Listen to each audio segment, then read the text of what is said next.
they played Morgana last game. Let me try this game. Well, tanky DPS definitely is a good card to pull out every now and then.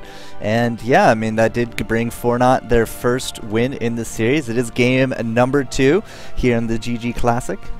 And I have to say, I know what Fortnite's doing right now. I can tell. Oh, They're going for the same build that Curse went with at Hanover. They're running Nunu bottom, maybe Kog'Maw as well, and they're running that Morgana middle. They're going for a team based around their AD carry, it looks like. Because if we actually, wow, Double actually noticing that and taking Kog'Maw away. But we saw at Hanover, Curse ran this kind of team comp as well, where Nijaki just had some amazing black shields on the comp against EG, and Reginald was playing Gragas in this game, and he could not separate Cop out, and Cop just went to town. I believe he went like 8-1 and like 12 or something like that. He was just ridiculously strong in that game, and I'm really curious to see if they try to go for this comp. They might run like Caitlyn bottom or maybe Graves, just with a little bit of range. And I don't know. I guess we'll find out. And actually, wow! And now CLG is taking Maokai to jungle with, taking that away from Dandin. I swear, it's like pick on Dan Day today. But yeah, once anybody sees a Nunu, I feel like their first reaction is must take Kog'Maw. Because it happens like again and again over the last 2-3 weeks. Every time I see a Nunu, instantly the next pick is Kog'Maw. Yeah, Nunu Kog'Maw became so popular at Hanover, and actually it looks like we're going to see a Tristana here. Excellent. So Tristana, Nunu. So that Blood Boil, not to mention Draw Bead. Actually, that's not Draw Bead. That's her passive. Sorry. Her attack speed bonus from her Q is just going to make her so damn strong. Especially paired up with a Phantom Dancer, she's going to have pretty much like a 2.2 attack speed, if not higher than that. Now, definitely rocking a Tristana is one of the better pairing ups. I've seen all over. I've seen Miss Fortune. I've seen Caitlyn. I've seen Ezreal and Corki with Nunu. But I think Tristana and Caitlyn are definitely the two you can go for if you do not have a Kog'Maw. This is a really smart play by Fortnite we're seeing too. I have to point out a Mumu jungle. We never see Mumu anymore just because of the way the meta's played, where you run really aggressive junglers or really aggressive counter jungling, or really aggressive ganking out of junglers. And because Fortnite sees that CLG is running Maokai as a jungler, a Mumu can easily keep up in speed with a Maokai if not beat him. And by having that a Mumu paired up with Morgana, they can really protect Pearl, who's going to be playing Tristana here. And that's going to be a really intense team fight that they're going to have. They're going to have an extremely strong comp. I mean, you have that Mumu ulti into a Morgana ulti into a Nunu ulti. I'm a little worried, though, because they have a Janna first pick on Counter Logic Gaming, and Janna can really boom and separate the enemy team. And these guys are going really AoE heavy. And because of that, they also have Maokai now to reduce all that damage. So even if they get the first ult off, throw up the Maokai and then throw up the Janna, and you've defeated the entire thing. Yeah, it's going to come down to ping. Hopefully, Chaucer can really put some really quick reaction times in here to actually be able to like flash in an ulti or something like that. Because ping is going to be a huge factor in this game. I can see now.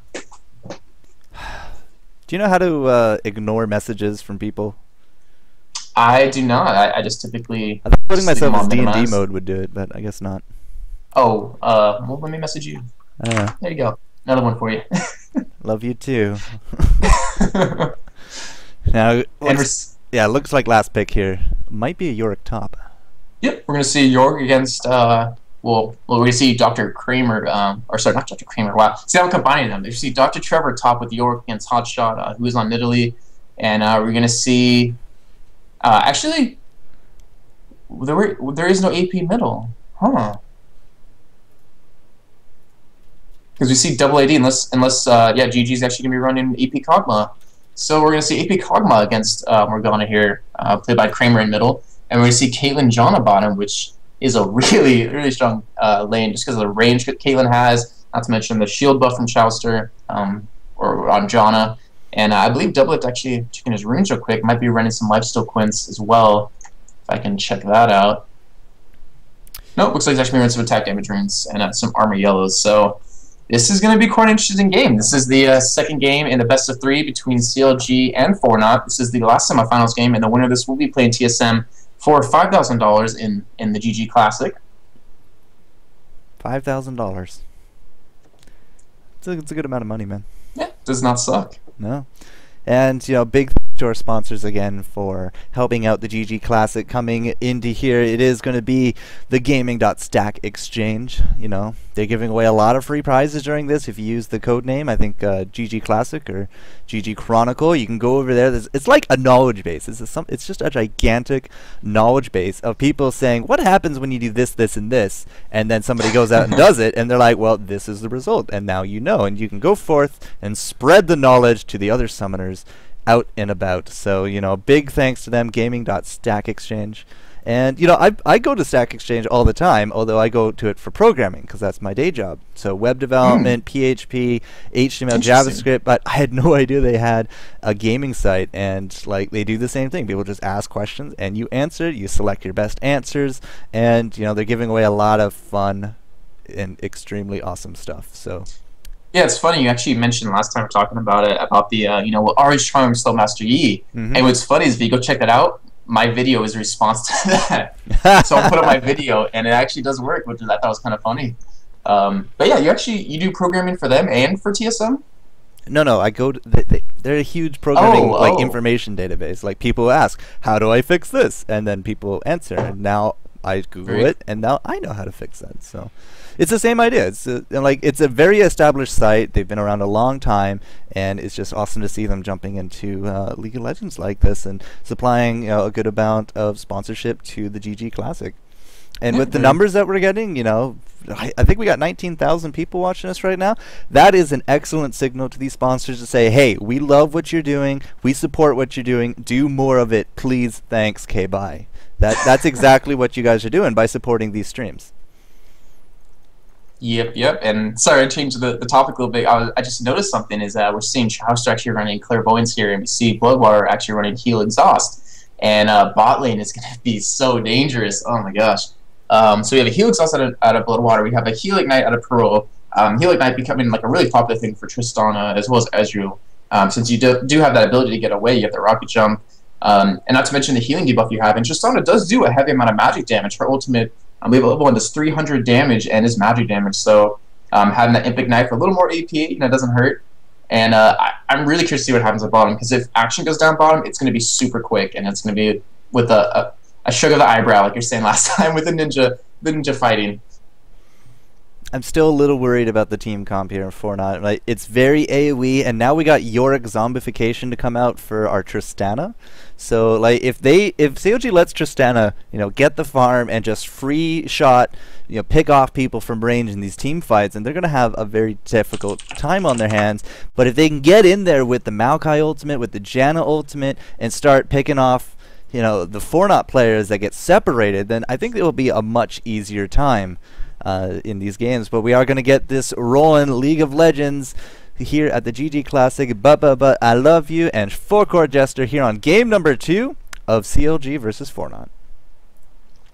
Yeah.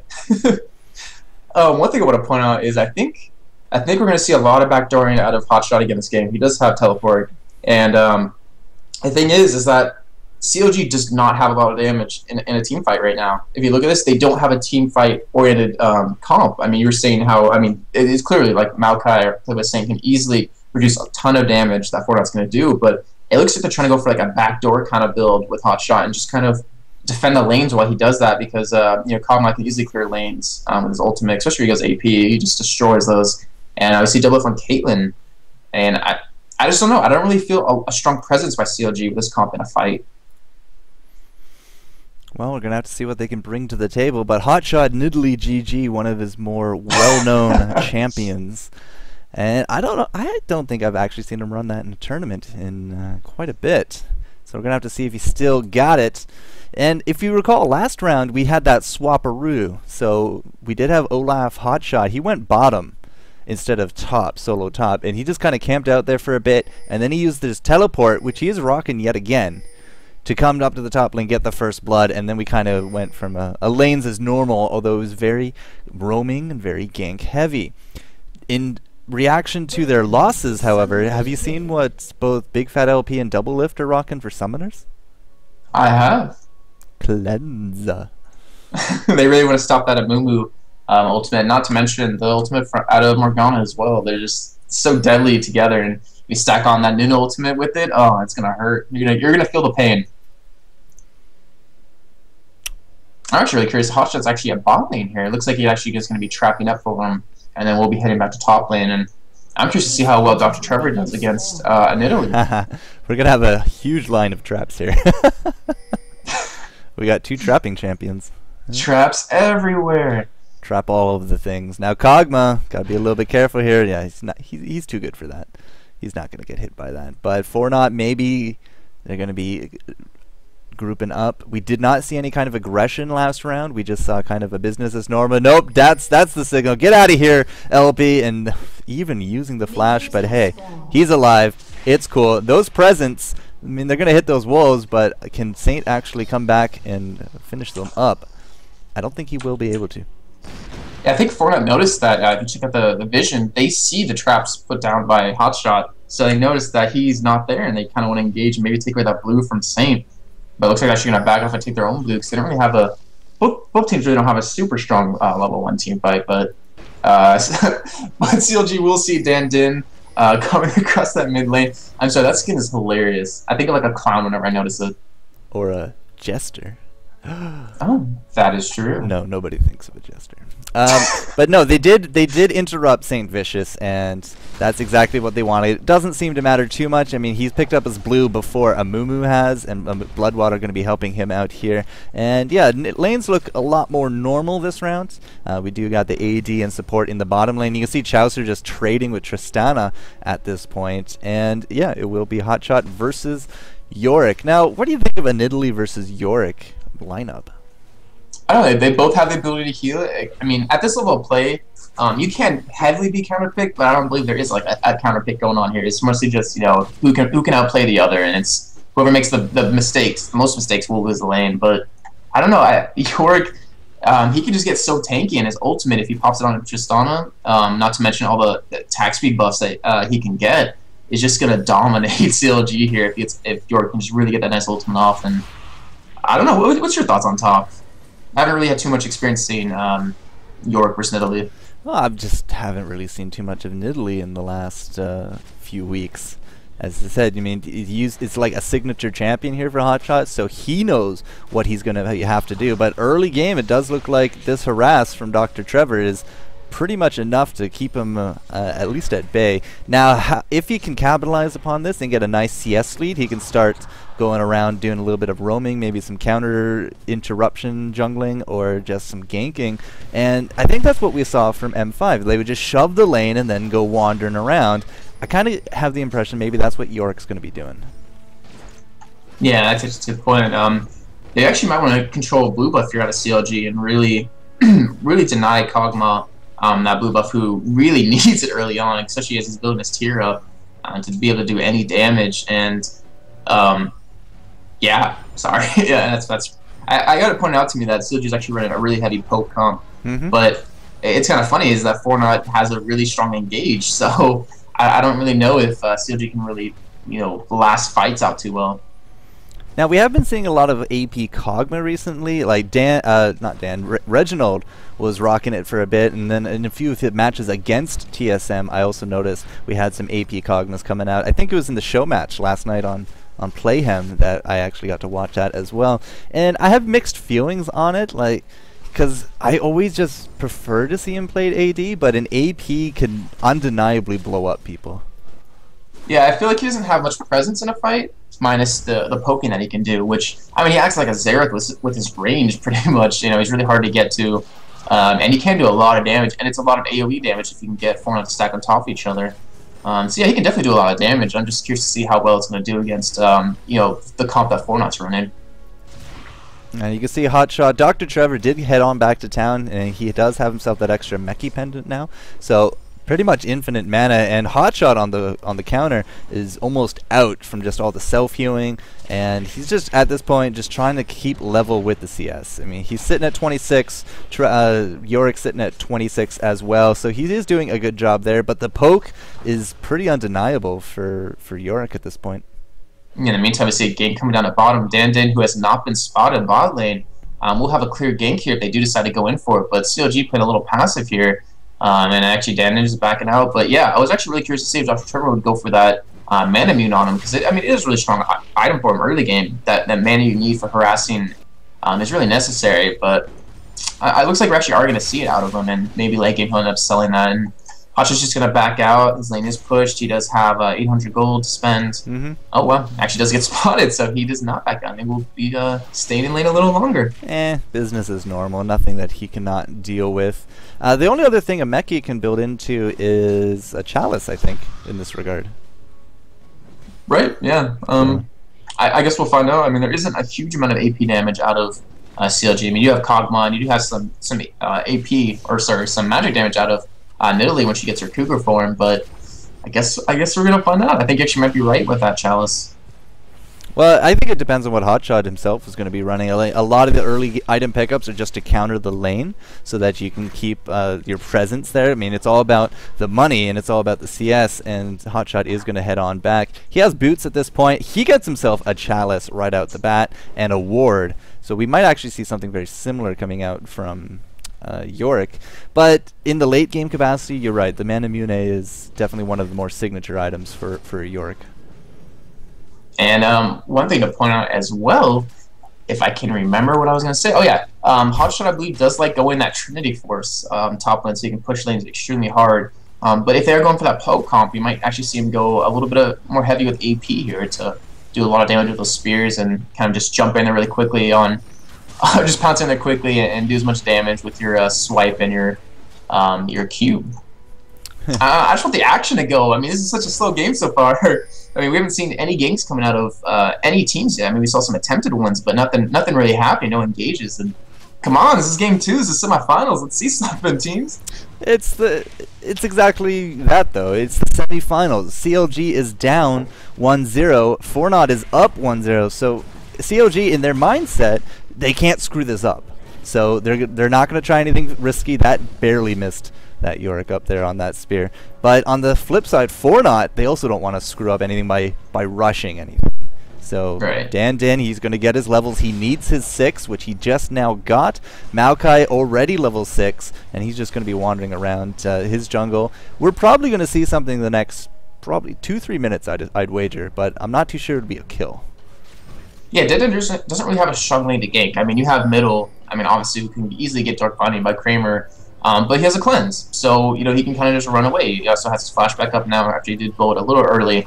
I mean, top lane's like the only real lane he has to gank, but York doesn't really have the damage yet. Without that Mana Immune, you don't have the damage to really kill someone. And not to mention, Hotshot does have a ward down as well to see that coming. And actually, we're going to see a lane gank. Actually, no, sorry, he's actually going to pick up that CS. My bad. It's not much of a lane gank if they see him coming. Yeah. But no, it does look like Yorick will go for that Mana Immune, so screw the Chalice. He's not too worried about it. He has enough sustain that he can really just poke infinitely at Hotshot all he wants, so it doesn't really matter. And here we go. This could be a good signal, but everybody's missing in the bottom quadrant of the map, and that's because we are going to be doing our first Dragon.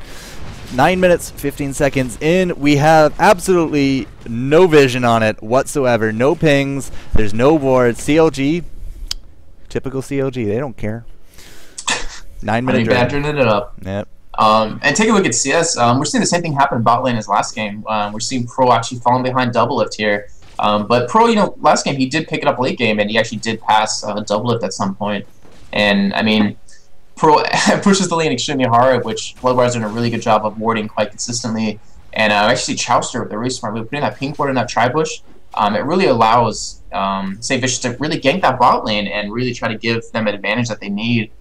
And yeah, it's just really curious to see that the same thing is actually happening. And we look at mid lane, GG is actually losing to Morgana a little bit of CS, which, I mean, this is understandable. Morgana pushes lanes and gets CS so easily. And in top lane, we see Hotshot with 66 compared to Dr. Trevor 77. So York doing a really good job getting that CS affairs like you're saying and really applying as much pressure as he can. He does have that tier to harass quite often. You know what we haven't done? We haven't given Morgana blue. We have not. It looks like Mumu, played by Dan, really trying to get that double GP5 going at some levels to keep up. That is very interesting. But we do see Kramer actually in 3 Doran's rings, so he doesn't really need that blue buff technically. He is easily able to regen all that mana in lane with that. But yeah, that is definitely an interesting point. And we see Saint actually coming out bot lane here for a gank. trying to do a lane gank onto Fortnite here, and there are no wards in the bushes, so he will not be spotted. No, and I just checked the vision, and yeah, Saint will not be spotted whatsoever. Now, Double Lift trying to bait it out a little bit, but we are going to find Perol and Bloodwater. Here comes Saint. That was probably the worst move that Perol could do, but oh, the ultimate is not going to be enough. Double Lift just walks right out of it, and Bloodwater will be dropping. Oh, not yet. Good, good ultimate there by Chaucer. Chaucer jumps out, but Hotshot GG did come down here. Saint Vicious getting picked on because Kramer with the ultimate as well as Dan Din, so they traded 2 for 2 in that bottom lane, and Hotshot may be regretting that teleport. He is going to flash on out, but Kramer's not done with him yet. Okay, now he's done with him. Overall, though, there we go. 11 minutes, right at the edge of my timer.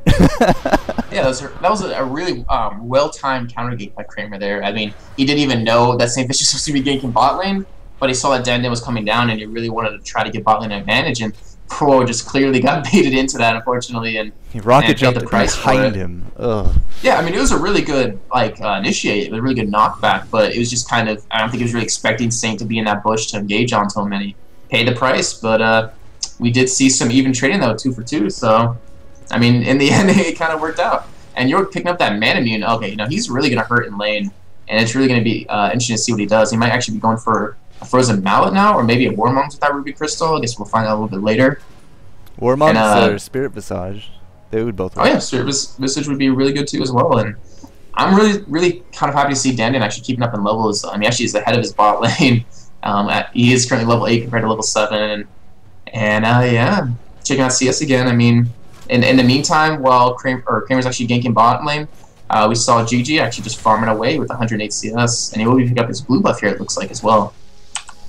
Yeah, this would be the second blue for Kog'Maw, and Saint did just ding 8 out of those wraiths. And overall, I mean, I don't think the only people that were there was Kog'Maw in that fight, so there's like a huge cluster in that bottom lane, which is a little interesting. I will have to wonder how important this bottom lane is to everyone to abandon their posts like that. But this is, you know, this is what we saw from Hotshot last round. As soon as we saw that first gank came out, he teleported down to be part of it and didn't care about the status of his lane. Right. And in the meantime, when that was happening, when Hotshot actually teleported down, Trevor actually didn't push that lane too hard. I was kind of surprised to see they actually went towards middle lane, I guess, to defend it, to help out Kramer. And yeah, I mean, it's going to be interesting to see. Like, we see the tower is down about halfway, almost halfway, but that was quite interesting. And actually, Trevor is doing quite a bit of damage to Hotshot, who has a half-life, but, you know, obviously he'll heal it up and be fine. And I actually wouldn't be surprised if we see him build a Rod of Ages with this Catalyst here. Yeah, if we go Rod of Ages, then we're definitely going to be going for an AP, and we do got spell penetrations, a little bit of cooldown reduction, so it is definitely a viable choice for him, but we'll see what Hotshot wants to run. He's known for a lot of different builds on mid lane, but looking at this bottom lane, again, Perol and Bloodwater just really keeping it on the CLG side of the river. Like, they don't really go into the tower, but this is one of the things of Tristan. Every last hit just blows up the neighbor, and it's just going to initially, you know, and innately push this lane as much as they want. With that Blood Boil, she can just rock those cannonballs all day. Yeah, sorry. I mean, I see Dan Din actually in bot lane. I was actually going to try to go for a gank here. But Double kind of faked him out with a pretend back, and now Perol is really being aggressive. It looks like they actually want to get this tower down and start roaming around a little bit. It's kind of the feeling I got. As I said, I mean, there's a lot of people involved in that wrong... What's going on? I don't know. Something it looks like Dr. Trevor actually ulted himself there. He ulted himself? Oh, dear. Yeah, he... Okay. Like a little bit of accident, a little bit of slip of the keys, but... Quick, and now and now Dan Din has actually pushed up in his second push, so... Oh, and he actually does get spotted by that CV, but he does not know he is spotted. Actually, he doesn't get spotted. They don't. Wow. They don't see him. Wow, so Suji will be walking into a trap here. They did not see him, and he... Oh, come on, Dan Din. I want to see something happen here. That was like a perfect positioning for him for that CV. And Saint's actually here to counter gank, and Bloodwater might get caught off guard here by Saint Vicious, but now Dan Din coming in. He's going to get a really nice ulti onto all three of them there, but he actually gets knocked away. Wow.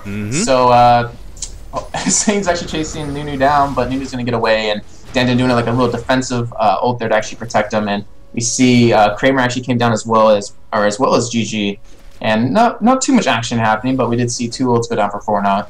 See, this is what I was talking about with that Janna ult. Like, we can have the Amumu ult, that's fine. We can have the Morgana, we can have Nunu, we can have them all burst their ultimate. It doesn't matter. Chaucer hits R, and it's like, good game. We've just defeated 3 ultimates, and that's kind of what I was worried about after they started picking this after first pick Janna. It's like, okay, well, if Chaucer can keep doing that, then yeah, it'll be a little bit easier for CLG to take a win. Well, it's really going to come down to Kramer if he can really get those Black Shields down. If he can Black Shield himself, like let him move with ulti, catch as many people as he can. If he can Black Shield and allow his ulti to go through, I mean, it's going to just destroy CLG. And we're seeing them pick up actually the 2nd dragon of the game here. Really good play by them to make sure to get that down since they did see Saint back out because he was pretty low. So now 2nd dragon, and it looks like Fortnite, having about over a 1.7k gold lead here. No pings, no wards. It's been a very passive bottom for CLG. Other than that one bait, I mean, we haven't been warding. We haven't really been keeping up with the scene in the counter jungling down there. It's just been business as normal. Like, we've seen more up top with Hotshot and mid than we have in that bottom river. Right, yeah. And probably just kind of farm up. I mean, you can't really go for a kill with a Nunu Tristana. I mean, you clearly can, obviously, but, you know, Janna, with the amount of CC you can provide, if you're Whirlwind, with your Slow, with your ulti, your Monsoon knockback, it's really hard to get a kill, especially when Double is running Cleanse. He's pretty much permanently safe in that bot lane. So 2-2 is the score, 17 minutes in. I feel like we're being punished for something I didn't do, but 150 creeps for Morgana, 150 coming up for Yorick, and that's ready to balance out the Kog'Maw Caitlyn. Overall, though, as Doublelift takes down this bottom turret, I'm just trying to do some quick math in my head, and I'm thinking that CLG actually has a little bit of a leg up in the creeps. Just a little bit. It's pretty close. Just a tad bit. This is just a tad bit. I mean, Hotshot is losing top lane by about 20 CS, and Doublet is actually winning bot lane by about 15. So yeah, it's actually really close so far. And one thing I'm curious about is, what is Kramer going to go as his first item? He does have the money for Rabadons. He does have the money for Zonias. And I think actually who will be safe going. Actually, I don't know. I really don't want to say something. I don't want to be wrong here. I'm really going with Zonias. I'm going with Zonias. And we see Dandy coming out top lane, but he will be spotted by Hotshot's traps. And looks like actually he's going to still go in, but misses that Vanish toss and decides to just back away. And Hotshot doing a really good job. Top lane. He actually took Dan Dins. He's been doing some really heavy counter jungling. He shoves his lane in, and just like you're saying by M5, shoves his lane in, goes for double golems, goes for red buff if it's up, maybe even race, to get that advantage top lane and really deny Dan Din a lot of levels, a lot of XP, and also a lot of buffs. Yeah, Hotshot's really been very active in that top jungle. Last time with Olaf, he just kept ducking over, picking up those golems and helping out St. Vicious pick up the red, but very active in that top lane, as opposed to Yorick, who really just kind of sits there in lane. But with that Spirit Visage now under his belt, you can see he was missing maybe 300-400 hit points a few seconds ago, and now he's just back up to full. So it's really good to see that. Bloodwater getting a little bit harassed. St. Vicious coming in, but the rocket jump from Perol is going to be enough to just kind of force a no fight at this point. And Kramer picks up her blue. Or his blue. Sorry, I thought that was really hilarious. You see Perol just like, no double lift, and shoots him away. He's like, no, you shall not pass. There will be no fight happening. Exactly. He's the Gandalf of law. But cute and lordly. Yeah, just like you're saying, I mean, we saw kind of the same thing last game, where it was, really passive, but we saw a lot more of action out of CLG that was roaming around, and Squeak, wow, that was really bad, Squeak. I swear I went through puberty already. And there's another one. I'm just not talking. Okay, then. You have some Damassian coffees to get some good commando blood going, and I'll watch CLG as Hotshot just kind of starts losing this lane. And we'll reconvene on Kog'Maw in the mid as 4 people from Fortnite are going to be putting a lot of pressure onto this tower. Yeah, it looks like Fortnite wants to start grouping up and start taking some towers down and really make it so CLG's not really able to get tanky enough to handle them. So I'm really curious to see if they're actually going to keep pushing this. And looks like Pearl's actually going to be heading down bot lane. Doesn't really want to let Doublelift push that lane in, which is a good job by Doublelift. He notices that there are 4 people mid, and he wants to start pushing them to kind of force them to back off. Yep, if you can split up their power, divide and conquer is an age-old way to win. but doesn't quite work here with Yorick. I mean, he's just kind of sitting up here, and Hotshot, unless he wants to lose this tower, Hotshot really can't leave. And he's not really getting any help from his team. And now he might be calling that he doesn't need any help, you know, just do whatever else, I got this, no problem. But he is still slowly losing it. I don't think well, yeah, I agree he's losing CS, but I don't think he's really too worried. I mean, it isn't really a big deal if Yorick gets a CS advantage early on, and Hotshot's not going to be pushed out of lane with his heal. And it looks like he actually might be pushing the tower, or pushing the lane out right now so he can back out and buy. Because he does have 1,000 gold, so I'm really curious to see if he's actually going to go for his boots here. But yeah, and in the meantime, we saw Kramer actually pick up his Rabadons, and he has another new large rod, so we'll be going for that Zonias next. Really, and Rabadons first. That's yeah, provides some really heavy damage. If CLG tries to engage early on, Kramer really puts out the damage that can kind of keep him away, because they're really tanky yet. They're not tanky enough to deal with him. Only really Hotshot is the tanky one, and we do see same issues with the Aegis, so he's kind of going that support jungle kind of build. And as well, we see Double actually has his Infinity Edge now, so he's definitely going to hurt, I mean, as well in a team fight against Fortnite. Well, Parol's just scouting out this bottom lane. Now, we had the Dragon go down around 16:30, so we should have the next one coming up within the next 60 seconds.